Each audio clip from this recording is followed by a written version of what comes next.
Magandang araw po sa ating lahat. Ako po si Captain John Poblete. Ito po ang second episode ng aking Marawi War Stories.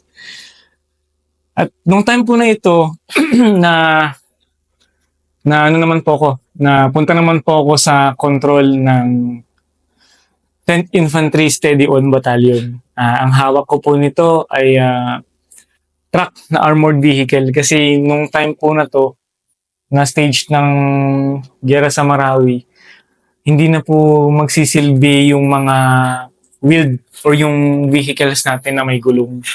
Kaya po ang ginagamit na po namin sa loob is yung ano na po, yung trucks. Kasi marami na pong debris sa kalsada, ganyan. So, babanggitin ko po ulit yung pangalan ng aking magiting na naging mahal sa buhay sa sa episode na to, sir. Si APC Del Pilar at saka si APC Nakpil. Ayun, sir. Si Del Pilar po, sir, yung crew po nito, sir, yung yung nagsabi sa akin na, sir, baka pwedeng sir, i-volunteer ko po kayo kay kay retired sir, Colonel Eclarin, sabi niya, sir. Sabi ko, sir. Grabe ko. Sabi, Hindi, kasi ano yan eh, ang taas na respeto nila sa'yo. Kaya, sir. nasa US ka pa, sabi ko, sige, hihintayin ko si Captain Poblete bumalik bago ko ma-interview. Opo, sir. And you should thank them kasi Opo, sir. yung respeto. Yes, sir. Okay. Opo, sir. Ayun, sir, nung time na to, sir, nasa July to August or August to September. Yun, sir, yung transition ko as a platoon leader, sir, na mas malaki yung yung learning. Kasi nung time na to, sir, na-observe ko magplano as a platoon leader, sir. Yung, sir, hindi siya combined arms, sir, eh. Yes, combined arms siya, sir. Pero army level, sir. Kasi ang nakikinig sa'yo, sir, mga, sir, yung commander ng regiment, yung commander ng first ID, tsaka yung mga brigade commander, sir. Ganun yung mission planning, sir, sa isang specific objective. Parang kinoconsider ko siya na sir, na ang taas ng level, sir, nakikita ko yung staff work. Bilang PL, sir, sabi ko, ganun pala yung staff. Ganun pala si S3. Ganun pala si S2. Ganun pala si S4, mga support, sir. So yun, sir, na-touch po ako sa 10IB. At that time, sir, task ko po nun, sir, is mag-provide ng support by fire. Si Building S10 or Sheraton. Si Building Sheraton, sir, is a 4-story building na during that time, yung 4th story niya at saka yung 3rd, sir, is intact yung floor pero hindi siya defensible, sir, kasi very open na siya. And katabi niya, sir, to our left, sa paningin namin, sir, is mas mataas na building, sir, ng enemy. And pagka pumapasok kami dun, sir, may katabi kasi siyang parang garden niya, sir. Doon yung naging firing position ng mga vehicles namin. So, mga series of shaping the objective muna kami, sir. So, sir, ang ginagawa namin, sir, sinusoften namin yung mas malaking building by, sir, tinatanggal namin paunti-unti yung walls, sir. Kasi kahit yung isang wall lang, sir, to reduce yung collateral damage nga, sir. Kasi during that time, we're trying to preserve, sir, yung mga building para pag na-seize ng friendly forces, yun na, sir, yung magiging another defensive position para kunin ulit, sir, yung susunod na objective. So, yung isang wall lang yung sir, yung inaano namin. Kumbaga, tinatanggal namin, sir, gamit yung mga armaments ng armor. And yun din yung condition, sir, ng 10IB. Sige, sunod tayo. Maganda yan. So, that time, sir, mga nasa 1 week din po yung opening the objective na yun, sir. Nung naset na po yung objective, sir, kinuha na po, sir, yung S10. Building S10. Kinuha na po ni 10IB. So, it was, sir, a series, sir, parang series siya ng efforts ng mga companies ng, sir, ng 51st IB. Hindi ko na po maalala yung kung specific company, pero naalala ko po yung mga pangalan po ng kung sino mga company commanders that time na nasis yung objective. Pagkakuha po nila ng second floor, sir, Dahil ang hirap po nung posisyon nila at may mas mataas na building, nagkaroon pa po sila ng ano, sir, wounded officer, sir. Tsaka wounded din po na enlisted personnel. And yung position pa namin that time, sir, nung ano, sir, nakuha na ng ano yun, sir, ng 10IB yung second floor na yun. Doon pa naging active yung kalaban, sir, na batuhan kami ng ano, sir, na M203. Every time na nag-provide kami ng support by fire. Medyo risky yun, sir, sa part namin. Kasi yung vehicle namin, sir, sa ano, medyo marami siyang vulnerabilities. May mga hindi perfect cover yun, sir. Kaya doon pumapasok yung sharp nail minsan. Pero, ano naman po, sir, na-mitigate naman yun, sir, kasi nilagyan namin ng mga ibang mga, ano, sir, protection equipment yung bakal in general, sir. And, nung time, sir, na nag-decide yung, ano, sir, yung 10IB na kunin yung, ano, sir, yung isang objective, yung mas mataas na objective, sir. Namatayan sila ng isang tropa, sir, yung lead scout. Sabi ko nun, sir, yung lead scout na yun, sir, nandun sa isang place na hindi malapitan, sir, ng armored vehicle para lang sana ma-recover, sir.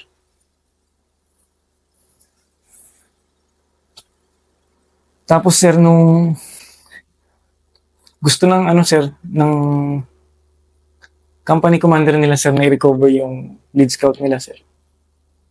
Ako, sir, nagre-request sila na pwede bang dalhin natin dyan yung bakal. Sabi ko, sir, hindi kaya. Kasi hindi po talaga kaya, sir. Talagang biglang lulubog, sir. Tapos bababa pa po yung ano, sir. Tapos masikip.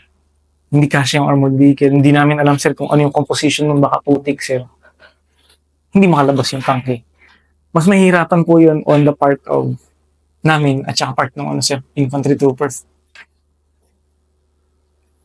Maya-maya, sir, nung yung 10IB, sir, is nagano sila, sir, kinit nila yung sarili nila na gusto talaga nilang kunin yung building. And we kept on, ano, sir, mag-provide ng support by fire. Noong time na yun, sir, medyo kalmado yung mood, sir. Baga, nag-organize ulit kami ng kung paano i-assault, sir. Tinamaan yung company commander ng isang kumpanya, sir. Hindi ko alam yung gagawin ko, sir. Tinamaan saan? Sa dibdib, sir. Saan? Malapit na siya? Yes, sir. Hindi, sir. Yes, sir. Nung kukunin ulit nila yung building, sir. So, nag-ceasefire kami, sir, kasi halakad man sila, sir, sa gun target line ng 50 caliber ng vehicle. Ceasefire kami, sir. Nung magmumove na ulit sila, sir, yung company commander yung tinamaan, sir.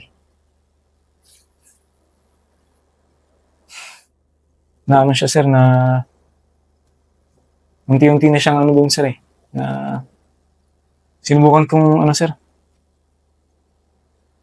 dahil nakapokus na lahat yung sir, attention ng tropa at saka namin dun sa kung paano i-recover yung company commander, sir. Doon naman, sir, tinik yung chance ng sir, ng kalaban yung sir, yung katahimikan, sir, na binuksan ko yung pinto ko sa likod, sir, inatras ko yung puwet ng sir, ng armored personnel carrier. I-recover namin si sir. Malapit lang po, sir. Dito hanggang 10 meters lang po, sir. Pero ito, sir, kasi, sir, parang yung sir, yung lagoon na sir, maraming fern. Parang fish pond, sir, na sir, na yung parang lagoon, sir, maliit na lagoon, sir. Yung namin, sir, yung gap namin. Nung wounded? Nung wounded, sir. Ba't ikaw? Nasaan yung tao niya? Kadikit niya, sir. Nakadikit sa wall na may maliit na cover, sir. Medyo to, sir. Baka hindi. Sir, ito yung wall nila. Ito po, sir, yung wall nila. Ito po, sir, yung yung parang swamp na maliit, sir. Parang ganito kalaki, sir, na swamp. Andun po ito po yung second floor ng sir, S10. Ito po yung mataas na building, sir. Na gusto nilang, na isi-seize nila. Andiyan po yung vehicle ko, firing at this location. So, the moment na nag-move sila, sir, na ganun, kukunin yung first floor ng sir. Doon na po siya tinamaan, sir. Pagtama niyang ganun, sir, tumumba siya dito. Lahat ng tropa niya, sir. Ay, yung tropa niya, sir, tinutulungan siya. Ito mga nandito, sir. Fully covered. Kasi maliit lang po yung cover na parang cubicle lang CR na concrete, ganyan, sir. Minimitigate namin yung fires from the enemy doon sa second floor dahil sa 50 caliber, sir, tsaka tong tropa nila dito. Pero natumba na siya, sir. Ako na nandun, sir, na nakaharap sa kalaban na ganun. Bali, andito na siya, sir. Nakikita ko siya. Bumaba ako ng vehicle ko, sir. Kukunin ko si sir. Sabi ko, sir. Ikaw nagsabi? Yes, sir. Sinabi ko, sinigaw ko yung tropa niya, sir. Mm. Kukunin ko si sir. Sabi ko, Cal. Cal yung pangalan ng driver ko, sir. Si Del Pilar. So, from that position, sir, umatras kami, sir. Inatras ko yung vehicle. Inatras ko, sir. Pinasok po yung swamp. Putik talaga siya, sir. Mm. So, lumubog yung tangke, sir. Pero po, sir, lumubog yung tangke, sir, na ganun. Tapos, yung sir, yung gun namin, sir. Sir, delikado kasi pag magpo-fire kami, sir. Mm. Para sana, habang nag-move kami, sir, nagpo-provide din kami ng sarili naming SBF para ma-mitigate yung risk ng RPG. Kasi close, sir, napaka-close ng distance. Nasa 50 meters, sir. Nung time, sir, na gumanon yung, sir, sir, the moment na gumanon yung, sir, yung APC ko, sir. Atras! Sabi ko pang konti, sir. Na-RPG na kami, sir. Andito na po ako, sir. Andun si late captain na yun, sir. Late first lieutenant, sir. Yung mga tropa dun, sir. RPG kami, sir. Sumabog sa akin yung RPG, sir. Nasa loob, kasi bukas yung pinto mo. Bukas yung pinto ko, sir. Yes, sir. Tumama po yung RPG, sir. Unang tumama, sir, sa kahoy kasi nilagyan po namin ng kahoy yung mga vehicle. Tumama siya sa kahoy, sir. Tsaka siya tumama, sir, doon sa may parang puwetan lang po ng sir, parang yung nilalagyan po ng bumper mark, parang mudguard po ng truck, sir. Doon po siya tumama. Yung sumalo po ng impact ng RPG ay yung kahoy. Yung susunod, yung nag-trigger po ng explosion nung bala ng RPG, sir, is yung bakal na parang tapalodo niya, sir, na bakal na matigas. Sumabog po that time, sir. Nakita ko po yung mismong explosion, sir. Dumiretso sa akin yung usap, sir. Wala akong sugat. Akala ko po, sir, M203. Atras! Sabi ko ulit na ganun, sir. Kasi, sir, kukunin nga yung wounded, sir. So, wala na akong pakialam doon sa sabog. Wala. Atras! Sabi ko ulit na ganun, sir. Pagtingin ko ulit na ganun, sir. Yun palang, yung blast po ng RPG, sir. Po, sir? Doon na tumama sa sir, sa mga tropa ng infantry. Lumusot?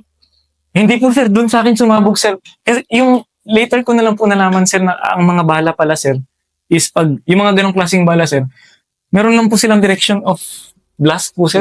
Hindi ko masyadong detail, sir. Unfortunately, sir, nung tumama sa impact area, pumutok na ganun, lahat ng fragments, sir, papunta sa kanila, sir. Almost lahat po sila, sir, nagkaroon ng wounded, sir. Tapos yung iba, sir, nagkaroon ng problema sa hearing. Sa pagkakaalala ko, sir, nagkaroon ng PTSD yung tropa. Yung dalawang personnel po pala, sir. In short, sir, despite sa eagerness natin na kunin yung objective na yun that time, kasi nasa momentum, kinailangan po, sir, na mag-reorganize. And eventually na-extricate po si sir, yung wounded, sir. Wounded pa siya nun, sir. Extricate. Na-recover ko po yung vehicle, sir. Nahirapan pero kinayang umalis. Nag-reconsolidate kami, nagreplano. Pero nung time na yun, sir, na-realize ko na sir, parang yung vulnerability sa fire, sir, na napunta nga sa amin yung RPG pero may ibang infantry troops na nasugat, sir. Parang hindi ko po alam yung gagawin ko nun, sir. Parang nagkaroon ako ng parang doubt sa sarili ko na yung bang kagustuhan ko na sir, matulungan yung wounded is parang nag-result sa ganung klaseng incident, sir. Na by God's grace nung time na yun, sir, wala po akong sir eh. Kahit anong galos. Pero dito pumutok, sir. Yung vehicle na yun, sir, hanggang ngayon nandun pa rin yung sugat niya ng RPG na yun, sir. Hawak din po namin yung warhead, sir. Pumunta sa vehicle, sir. Sa bumaba doon, sir. Yung fragments lang yung pumutok. Pero despite of that, sir, yung ang sir task na kunin yung building, trinabaho pa rin 10 IB, sir. Kinip nila yung stronghold nila, sir, at ginawa nila yung best nila para ma-shape yung susunod na objective. Fortunately, dumating na rin po yung ano, sir, yung FSB 76mm na nag-provide din po ng ano, sir, shaping operations dun sa katabing building hanggang sa nag-decide po yung ano, sir, yung 10 IB na ano, sir, tanggalin na yung buong walls nung ano, sir, nung building na yun, sir, para hindi na siya magamit ng enemy at makuha na rin itong buong building S10. So, ayun, sir, nag-reorganize po yung 10 IB ng tropa na kukuha nung S10. Eventually, sir, nagkaroon na ng time na hindi na po kami makakita, sir, ng butas para makapag-provide ng appropriate support by fire para dun sa mga tropa nila. Kasi, sir, lahat na ng angle na fire na namin. Yung basement or yung first floor na lang, sir, yung hindi namin mabigyan ng support by fire. And dun, sir, dun pinanindigan ng 10 IB na kailangan nilang kunin no matter what. Kasi, sir, yun yung kailangan para mag-move yung buong sector, sir, ng left sector ng buong task force Marawi, sir. Sakripisyo po ng 10 IB, sir, na kilinir nila yung buong S10 hanggang yun, sir. Nagkaroon na po ng ano, sir, ng planning na tutulong yung mga ganitong unit, sir, para makuha yung ano, sir, yung specific building, specific parts ng S10, sir. Nung dumating ngayon si ano, sir, yun, sir, 14 SRC. Nagkaroon ng ano, sir, parang combined na planning silang dalawa, synchronized movement kung paano i-clear yung ano, sir, yung basement. Yun, sir. Unfortunately, sir, nung time na yun, may mga nalay na IED rin yung kalaban, sir. May resistance pa sa loob, pero nung unang pasok, sir, ng tropa, tumakbo na yung kalaban. Then, kinontinue yung clearing. Sumabog yung IED, sir. And, nawundid yung ano, sir, yung isang tropa ng 14 SRC. Then yung vehicle ko, sir, from support by fire position, isa, sir, nag-decide ako na doon na isa kay, sir, para ilipat sa isa pang armored vehicle, then dinala na sa medic, sir. Noong time na yun, sir, na pinasok na ulit ng 10 IB tsaka ng 14 SRC series of clearing ng ano, sir, para maging bunkers na kasi yung sa loob. Hanggang na-clear yun, sir.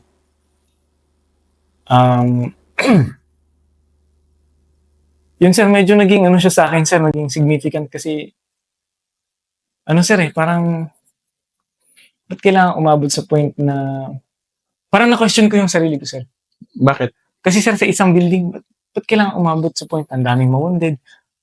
Parang ano, sir, nag-reflection lang po, sir, ang daming wounded. Kailan pa ba na matatapos to? Parang ganun, sir.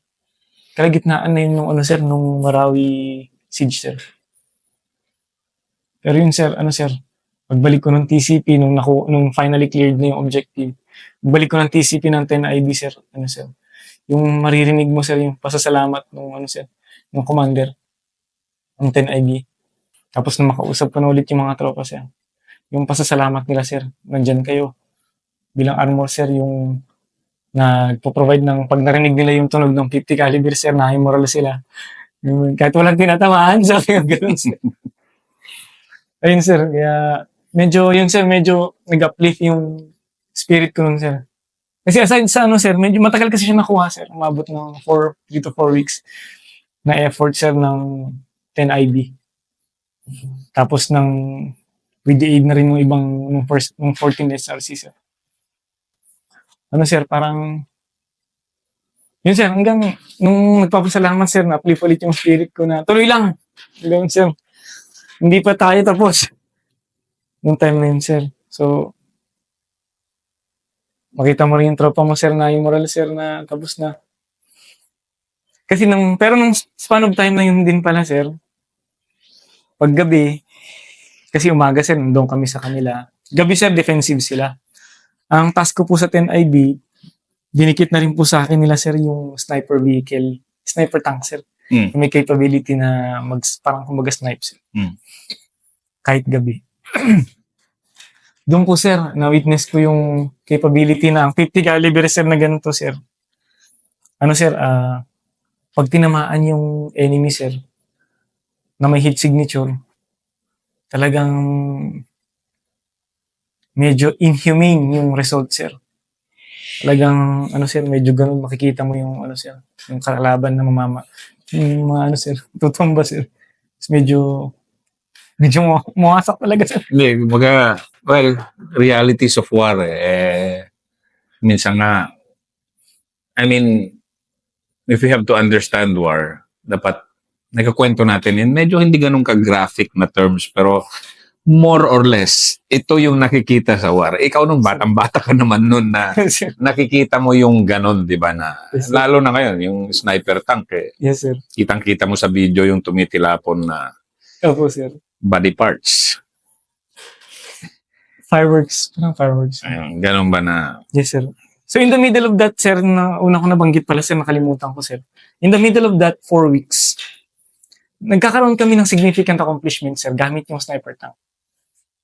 Yung una, sir, parang second week yata yun, sir. Kasi, after 1 week, sir, dumating na rin po yung, bago dumating FSB, dumating na rin po si, ano, sir, si RCWS, yung sniper tank, sir. 50 caliber yun, sir. Ayun, sir, biglang, ang tagal, sir, mga 1 week. Third week na, sir, na may tumawid, isa. Nakaganyan lang kami, sir. Siyempre, nasanay ka na walang tumatawid, sir, pero pinapanood mo. Ang galaw na, sir. So, yung umaga, sir, gising ako mga alas 7, yun na, sir. Haras-haras konti, tapos may parang softening the objective, anong gagawin natin, babag. Gabi, sir, pagkagat po ng dilim, nandun na po ako sa kabilang vehicle. Papahinga na po yung tropa ko, sir. Ako lang lilipad, sir. Tsaka yung radyoman ko, sir. Babad na babad Opo, ka rin. sir. Noong time na yun, sir. Ganyan, sir. Gaganon lang ako, sir. Tutulog sa... Hindi, sir. Hindi man tulog talaga kasi panoorin mo yung monitor, sir. Kahawak yung gunner. Sir, tumawid ngayon yung, ano, sir, isang enemy. Noong time na, ano, sir, na babaril na, sir. Kasi maliit lang po, sir, yung window, tumawid ng ganun. Babaril mo na. Huwag na, sir, kasi nakapasok na, sir. Sayang. Sabi ng ganun. Few days after, sir, meron na ulit, sir, 3. Barili mo na. Ganun. Kasi, sir, minsan magugulat ka, sir, kasi kakahinyan ka lang, sir. Magugulat ka. Galing mo na. Kasi i-arm mo pa yun, sir, kasi hindi pwedeng lagi naka-arm, sir. Delikado, sir. Kasi may tropa po, sir, both building. So, kailangan nakalak po dun lang, sir, sa sector na yun. Yun, sir. Biglang, na-frustrate kami, sir. Sayang, sabi kong ganun. Ayun, sir, bumalik, sir, bumalik. And yung pagbalik nila, sir, hindi ganun. Paglabas nila, sir, gumanon pa sila, sir. So, nag-align. Ang saya-saya. Sorry ko, sir. Tapos yun na, sir, 3, sir. Kinabukasan, sir, di naman namin pwedeng ma-assault, sir, kasi kabilang block yun, sir. Pero killed yung 3. Yes, sir. Anong feeling ba ng mamamatay tao? Pagkalaban, no time na yun, sir. Masaya ka, sir, kasi, sir, ang dami ng wounded na tropa, What a sir. question, ano? Nakita mo, opo, sir, It doesn't, sir, hindi naman siya dapat, sir, maging masaya na may namamatay na tao. Pero bilang isang sir, kalaban ng kalaban, sir, masaya ako na nade-destroy sila, sir. Kasi, sir, yung 3rd month na yun, sir, nakita ko na yung, sir, may namatayan na kami, sir. Nawundidan na kami, sir. So, yung sir, yung init ng dugo mo na makabawi or, sir, makita sila to crush them, sir, para hindi na madagdagan yung wounded na tropa. Yun, sir, ganun yung pakiramdam. Kinabukasan, sir, lumiwanag. Sir, marami ng aso dun, sir. Hindi naman namin pigilan, sir. Ipapasok ko pa ba namin yun or pipicturean, sir? Hindi na po, sir.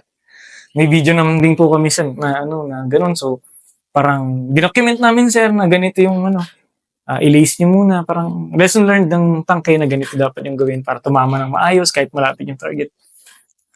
So, yun, sir. Yun po, sir. Tsaka, The gory business of Yes, war.